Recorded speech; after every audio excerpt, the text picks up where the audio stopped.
उत्तराखंड के सीएम त्रिवेंद्र सिंह रावत ने ट्वीट करके लिखा, प्रदेश में घर लौटे प्रवासियों को स्वरोजगार के अवसर उपलब्ध कराने के लिए मुख्यमंत्री स्वरोजगार योजना शुरू की गई। एमएसवाई में अब तक 1216 अभ्यर्थियों को 45 करोड़ का ऋण स्वीकृत किया गया है, जबकि 86 प्रोजेक्ट के लिए 2.64 करोड़ का लोन वितरित हो चुका है। एक और ट्वीट करके सीएम ने लिखा, प्रदेश में स्वरोजगार को प्रोत्साहन हेतु एमएसवाई के साथ साथ प्रधानमंत्री रोजगार सृजन कार्यक्रम का भी सफल क्रियान्वयन किया जा रहा है। पीएमईजीपी में अप्रैल से सितंबर तक 794 प्रोजेक्ट के लिए 65.91 करोड़ का ऋण स्वीकृत किया गया है, जिसमें से 38.54 करोड़ का लोन वितरित हो चुका है। सीएम रावत ने एक और ट्वीट करके लिखा, मैं प्रदेश के युवा शक्ति का आह्वान करता हूं, आप सभी ज्यादा से ज्यादा संख्या में आगे आए, स्वरोजगार अपनाएं। हमारी सरकार का प्रयास है स्वरोजगार को प्रदेश के विकास का इंजन बनाने का, और मैं आप सभी को इस मिशन से जुड़ने के लिए विनती करता हूं। स्वरोजगार को उत्तराखंड को समृद्ध बनाएं।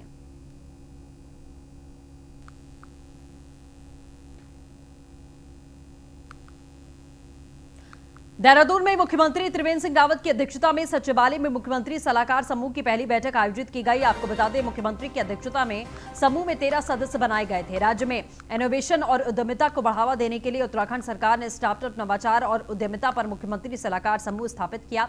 उद्यमिता, नवाचार और स्टार्टअप को बढ़ावा देने के लिए राज्य में ये नई पहल की गई है।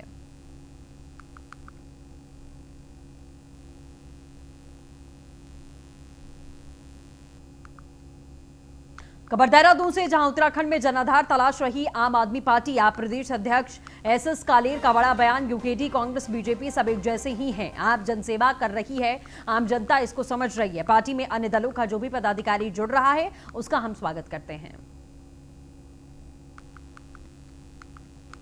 देखिए, हम समाज की सेवा कर रहे हैं और सेवा करते हुए आप जनता हमें दिल्ली में देख चुकी है। जो हमने कहा है वो करा है। यूकेडी हो, कांग्रेस हो, भाजपा हो, इसमें कोई ज्यादा फर्क नहीं है। पहले लोग हमें भी ऐसा समझ रहे थे, लेकिन जब ये फरवरी में दिल्ली में इलेक्शन हुआ, जिस तरीके से जनता ने हमें एक सर्टिफिकेट समझ लो दिया है कि हम जनता का जो काम कहते हैं वो करते हैं। देखिए, हम समाज की सेवा कर रहे हैं और सेवा करते हुए आप जनता हमें दिल्ली में देख चुकी है। जो हमने कहा है वो करा है। प्रदेश के श्रम मंत्री हरक सिंह रावत ने कोटद्वार पहुंचकर अटल पोषण योजना का आगाज किया। अटल पोषण योजना का लाभ उनको मिलेगा जिन श्रमिकों की मौत हो चुकी है और जिनके बच्चे नाबालिग हैं। उनको श्रम विभाग की ओर से 18 साल की आयु तक अटल पोषण योजना के रूप में 1500 रुपए हर महीने दिए जाएंगे। हमने आज बहुत सारी योजनाओं का यहाँ शुभारंभ किया है। हमने ऐसे बच्चे जो श्रमिक, जिनके माँ बाप श्रमिक थे और आज वो इस दुनिया में नहीं है, ऐसे नाबालिग बच्चों के लिए हमने अटल पोषण योजना का शुभारंभ आज कोटद्वार से किया है।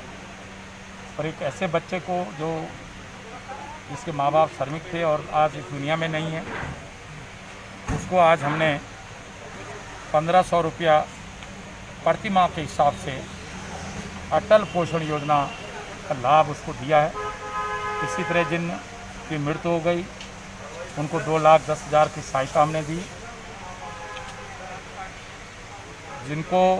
जिन्होंने श्रमिकों के घर में बच्चे हुए हैं उनको 10,000 रुपये की सहायता आज हमने दी है।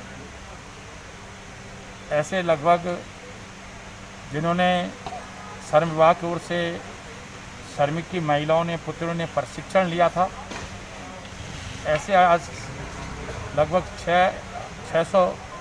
600 महिलाओं को 500 रुपये के 5,000 के हिसाब से आज सहायता दी गई है। उत्तराखंड में तेजी से फैल रहा कोरोना, अब सरकार ने बॉर्डर पर चौकसी बढ़ा दी है। देहरादून के डीएम डॉक्टर आशीष श्रीवास्तव का बड़ा बयान, अब प्रदेश में आने वाले लोगों को बॉर्डर पर अपनी कोरोना नेगेटिव रिपोर्ट दिखानी होगी। जो लोग रिपोर्ट साथ लेकर आएंगे वो आसानी से प्रवेश कर पाएंगे। जिन लोगों के पास में रिपोर्ट नहीं होगी उनका बॉर्डर पर ही कोरोना टेस्ट किया जाएगा। कल से देहरादून के सहारनपुर बॉर्डर, आशारोड़ी और कुठालगेट के बॉर्डर पर टेस्टिंग की जाएगी। डीएम आशीष श्रीवास्तव से निजी टेस्टिंग लैब को चेतावनी दी है, बिना ऑनलाइन आईडी जनरेट किए टेस्टिंग ना करें। डीएम की ओर से साफ तौर पर आदेश दिया गया है। जो हमारे गवर्नमेंट की तरफ से आदेश आए हैं कि बॉर्डर पे भी सैंपलिंग जो है करवाई जानी है, तो अभी हमारा गवर्नमेंट का जो पहले से सिस्टम चल रहा था वो सिस्टम तो चल ही रहा है। और कल से मुझे पूरी उम्मीद है कि आशा रोड़ी बॉर्डर के ऊपर जो है हमारा सैम्पलिंग जो है वो प्राइवेटली भी शुरू हो जाएगी। जो लोग अगर अपना सैंपल करा करके नेगेटिव रिपोर्ट लेके आते हैं वो आ सकेंगे इजीली, और जिनके पास नहीं होगी वो वहीं बॉर्डर पे ही उनके टेस्ट को कराया जाए। मसूरी शिपिंग कोर्ट से बेघर हुए लोगों ने सरकार और पालिका प्रशासन के खिलाफ में धरना प्रदर्शन किया है। यह धरना प्रदर्शन बेघर हुए लोगों को विस्थापित करने की मांग को लेकर किया गया। प्रदर्शन के दौरान कार्यकर्ताओं ने मसूरी के शहीद स्थल पर नगर पालिका प्रशासन और सरकार के खिलाफ जमकर नारेबाजी की। पीड़ित परिवारों ने आरोप लगाया कि मसूरी में राजनेताओं ने उनको वोट के लिए इस्तेमाल किया। उनके कच्चे मकानों को पक्का बनाने की बात कही गई, लेकिन उनके घरों को तोड़ा गया है। उन्होंने सरकार और स्थानीय जनप्रतिनिधियों से उनके विस्थापन करने की मांग की है। वहीं मांग न पूरी होने पर उग्र आंदोलन की चेतावनी भी जारी की गई है। और रबी की फसल की जब उसको पक जाता है उसके बाद उसके खरीफ और रबी की फसल में कितनी यील्ड हुई है उसकी जानकारी के लिए क्रॉप कटिंग के लिए हम लोग को आना पड़ता है। तो धान की अब कटाई शुरू हो गई है, तो हमारे जनपद में 85 ऐसे रेवेन्यू विलेजेस होंगे जहाँ पे क्रॉप कटिंग होगी धान की, और 80 विलेजेस ऐसे होंगे जहाँ पे मडवे की क्रॉप कटिंग होगी।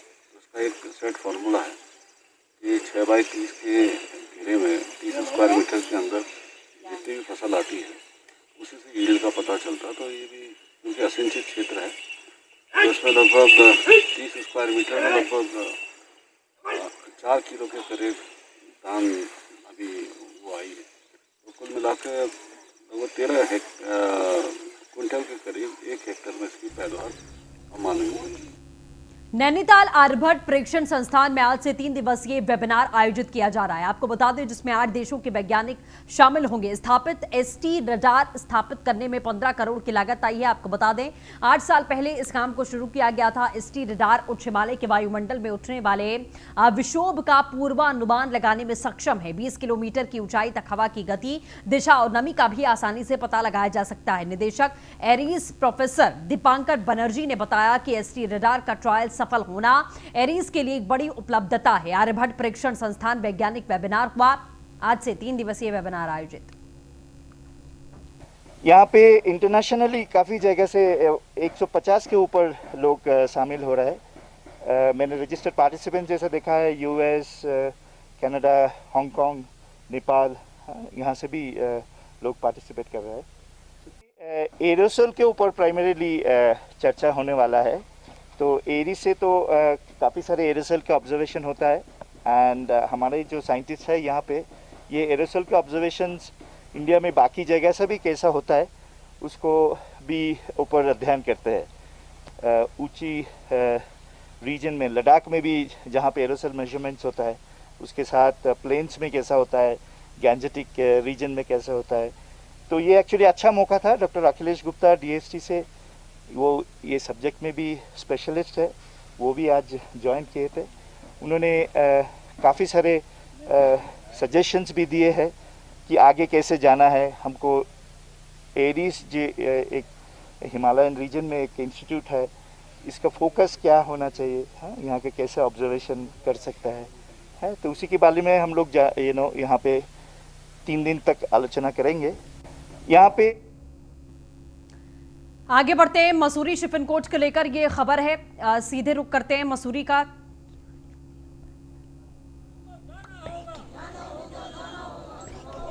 परिवारों को, उजड़े परिवारों को स्थापित करो। जिंदाबाद। मसूरी विधायक होश में आओ। मसूरी होश में आकर न्याय करो। होश में आकर न्याय करो। इंकलाब जिंदाबाद। मजदूरों हम सब एक हैं। इंकलाब जिंदाबाद। इंकलाब तुमको जाना होगा, वरना तुमको जाना होगा। मसूरी शिपिंग कोर्ट से बेघर हुए लोगों ने सरकार और पालिका प्रशासन के खिलाफ में धरना प्रदर्शन किया है। धरना प्रदर्शन बेघर हुए लोगों को विस्थापित करने की मांग को लेकर किया गया। प्रदर्शन के दौरान कार्यकर्ताओं ने मसूरी के शहीद स्थल पर नगर पालिका प्रशासन और सरकार के खिलाफ जमकर नारेबाजी की। पीड़ित परिवारों ने आरोप लगाया कि मसूरी में राजनेताओं ने उनको वोट के लिए इस्तेमाल किया है। उनके कच्चे मकानों को पक्का बनाने की बात कही गई, लेकिन उनके घरों को तोड़ दिया गया। उन्होंने सरकार और स्थानीय जनप्रतिनिधियों से उनके विस्थापन करने की मांग की है। वहीं मांग पूरी नहीं होने पर उग्र आंदोलन करने की चेतावनी भी जारी की गई है की जो व्यवस्था करेंगे, लेकिन जैसे इन्हें उजाड़ कर रोड पर छोड़ दिया, ये इनकी जो व्यवस्था की है मंदिर गुरुद्वारे में और जो हवाघरों में, तो क्या वो इन्हें ऐसा छोड़ दिया जैसे यहाँ के नागरिक ही नहीं है, आवारा है, ये कोई इस तरह से इन्हें छोड़ दिया गया।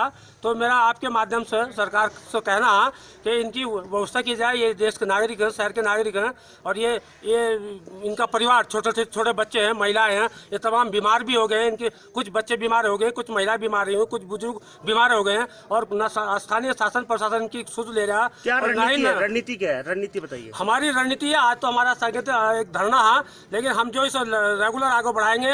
अगर जब तक इनकी व्यवस्था नहीं होगी, अस्थायी रूप से व्यवस्था नहीं होगी, सरकार नहीं व्यवस्था करेगी, इनकी स्थापित नहीं करेगी, हम बराबर धरना भी देंगे। हो सकता है हम भूख हड़ताल पर भी बैठे। कोटद्वार में वरिष्ठ पुलिस अधिकारियों के निर्देशन पर पुलिस ने अपराधियों की धरपकड़ करके कामयाबी हासिल कर ली है। कोटद्वार पुलिस ने वाहन चेकिंग के दौरान कोटद्वार ध्रुवपुर निवासी रिटायर्ड फौजी कमलेश खंतवाल से 210 ग्राम चरस के साथ में 48,000 रुपए जब्त किए हैं। वहीं इस काम में कमलेश के साथ में संलिप्त अन्य आरोपियों को गिरफ्तार करने के लिए कोटद्वार पुलिस मामले की जांच में जुटी है। कोटद्वार पुलिस ने अपराधियों की धरपकड़ की तेज की है। वाहन चेकिंग में पकड़ा गया रिटायर्ड फौजी चरस का कारोबारी करता था। रिटायर्ड फौजी 210 ग्राम चरस के साथ में 48,000 रुपए बरामद। ये ठीक बात है, कमलेश नाम के एक व्यक्ति को पुलिस द्वारा गिरफ्तार किया गया है और उससे चरस सुल्फा भी बरामद हुआ। वो धनराशि भी बरामद हुई जो उसने चरस सुल्फे से बेच के लाया था। मोटरसाइकिल में ये माल बरामद हुआ जो कि अपनी दुकान में उसने साइकिल खड़ी करी थी, बेच के धनराशि प्राप्त की थी, वो भी बरामद हो गई। रुद्रप्रयाग में मौसम साफ होने के बाद में अब भगवान केदारनाथ यात्रा ने रफ्तार पकड़नी शुरू कर दी है। बरसाती सीजन में जहां पहले हर दिन 20 से 25 करीब के तीर्थयात्री पहुंचते थे, वहीं अब मौसम साफ होने से 300 से 400 के लगभग तीर्थयात्री बाबा केदार के दरबार में पहुंचकर माथा टेक रहे हैं, जिससे केदारनाथ यात्रा का आंकड़ा 14,800 पहुंच गया है। मौसम साफ होने से केदारनाथ धाम में पुनर्निर्माण कार्यों में तेजी मिली है। दरअसल मानसून सीजन में भारी बरसात के कारण केदारनाथ यात्रा पूरी तरीके से प्रभावित हो चुकी थी। जहां एक और राष्ट्रीय राजमार्ग रुद्रप्रयाग से गौरीकुंड के बीच में जगह जगह बाधित हो रहा था, वहीं गौरीकुंड केदारनाथ पैदल मार्ग पर आवाजाही करना किसी खतरे से खाली नहीं था। बीच में गौरीकुंड पैदल मार्ग ध्वस्त होने की वजह से यात्रा ठप हो रही थी। यात्रियों को सोनप्रयाग में पैदल मार्ग के ठीक होने का इंतजार करना पड़ा। बरसाती सीजन में कम ही संख्या में तीर्थयात्रियों ने भारी परेशानियां उठाकर बाबा के दर्शन किए। यात्रा में उस समय 20 से 50 तीर्थयात्री ही शामिल थे, मगर अब मौसम साफ हो चुका है, यात्रियों की संख्या में इजाफा है। राष्ट्रीय राजमार्ग रुद्रप्रयाग गौरीकुंड के हालात ठीक हैं। गौरीकुंड से केदारनाथ पैदल मार्ग भी दुरुस्त है, जिससे तीर्थयात्रियों को कोई परेशानी नहीं हो रही है। मौसम साफ होने से अब हर दिन से 300 से 400 के करीब यात्री यहां बाबा केदार के दर्शन करने पहुंच रहे हैं। आंकड़ा 14,800 के पार पहुंच गया है। यात्रियों की बढ़ती भीड़ से स्थानीय लोगों का व्यवसाय पटरी पर आ रहा है। पुलिस अधीक्षक नवनीत सिंह भुल्लर ने बताया कि मौसम साफ होने के बाद बाबा केदार की यात्रा में रौनक आई है। बरसाती सीजन में हर दिन बरसात होने से राष्ट्रीय राजमार्ग के हालात भी खस्ता थे। पैदल मार्ग का भी आवाजाही करना मुश्किल हो रहा था। मौसम साफ होने से यात्रियों की संख्या में इजाफा हुआ है। मौसम साफ होने से केदारनाथ धाम में पुनर्निर्माण कार्यों में भी तेजी आई है। जब से बरसात बंद हुई है तब से श्री केदार यात्रा ने थोड़ा सा मोमेंटम पकड़ा है और प्रतिदिन लगभग 350 से 400 तीर्थयात्री आ रहे हैं श्री केदार में दर्शन के लिए। अब कल शाम तक 14,800 लोगों ने तीर्थयात्रियों ने श्री केदार में दर्शन कर लिए हैं और पिछले कुछ दिनों से जब से बरसात बंद हुई है हल्की हल्की यात्रा भी बढ़ रही है। देवस्थानम बोर्ड को भंग करने और मास्टर प्लान के विरोध में तीर्थ पुरोहित आचार्य संतोष त्रिवेदी ने अब किमाड़ा गांव के भोलेश्वर महादेव मंदिर में अर्धनग्न अवस्था में धरना दिया। इससे पहले आचार्य त्रिवेदी ऋषिकेश त्रिवेणी घाट में धरना देने पहुंचे थे। केदारनाथ में भी तीर्थ पुरोहितों का क्रमिक अनशन 46वें दिन जारी रहा। आपको बता दें, देवस्थानम बोर्ड को भंग करने की मांग को लेकर तीर्थ पुरोहितों का केदारनाथ धाम में आंदोलन 3 माह से चल रहा है। आचार्य संतोष त्रिवेदी अर्धनग्न अवस्था में केदारनाथ मंदिर प्रांगण में धरना दे रहे थे। पिछले दिनों तबियत बिगड़ने के कारण उनको एयरलिफ्ट करके ऋषिकेश एम्स में भर्ती किया गया, जहां वो एक दिन अस्पताल में रहने के बाद दूसरे ही दिन त्रिवेणी घाट में बैठकर धरना देने लगे। देवस्थानम बोर्ड को भंग कराने और मास्टर प्लान का विरोध कर रहे हैं। करीब 5 दिनों पहले उन्होंने त्रिवेणी घाट में धरना दिया। आचार्य संतोष त्रिवेदी अपने गांव लौट आए हैं। चिकित्सकों ने आराम करने की सलाह दी है, मगर वो अभी भी अर्धनग्न अवस्था में धरना दे रहे हैं। अब उन्होंने अपने गांव किवाड़ा के भोलेश्वर महादेव मंदिर में अर्धनग्न होकर धरना देने का आगाज किया। 2 दिनों से भोलेश्वर महादेव मंदिर में धरना दे रहे आचार्य संतोष त्रिवेदी ने कहा कि जब तक मांगों को पूरा नहीं किया जाएगा, आंदोलन बदस्तूर जारी रहेगा। उन्होंने कहा सरकार और शासन तीर्थ पुरोहितों के हकों को छीनना चाहती है, जिसे किसी भी कीमत पर बर्दाश्त नहीं किया जाएगा। केदारनाथ मंदिर प्रांगण में तीर्थ पुरोहितों का क्रमिक अनशन 46वें दिन भी जारी रहा। 3 माह से देवस्थानम बोर्ड का विरोध और मास्टर प्लान का विरोध करते आ रहा हूँ, केदारनाथ से ऋषिकेश से। और अब अपने गांव में हमारे पंचगांव का बड़ा प्रसिद्ध मंदिर है, यहाँ भतूस का भी महत्व है। अब मैं यहाँ जो है सरकार की शुद्धि बुद्धि के लिए यहाँ अनुष्ठान कर रहा हूँ और मैं ये अनुष्ठान तब तक करता रहूँगा। उत्तराखंड में कोरोना को लेकर अपडेट। 33,000 के पार कोरोना के मामले। उत्तराखंड में संक्रमितों की संख्या 33,016। पिछले 24 घंटे में 1043 नए मामले। उत्तराखंड अब तक 22,077 कोरोना मरीज ठीक हुए। उत्तराखंड में कोरोना के एक्टिव मामले 10,374 हैं और अब तक 429 मरीजों की मौत का मामला सामने आ चुका है।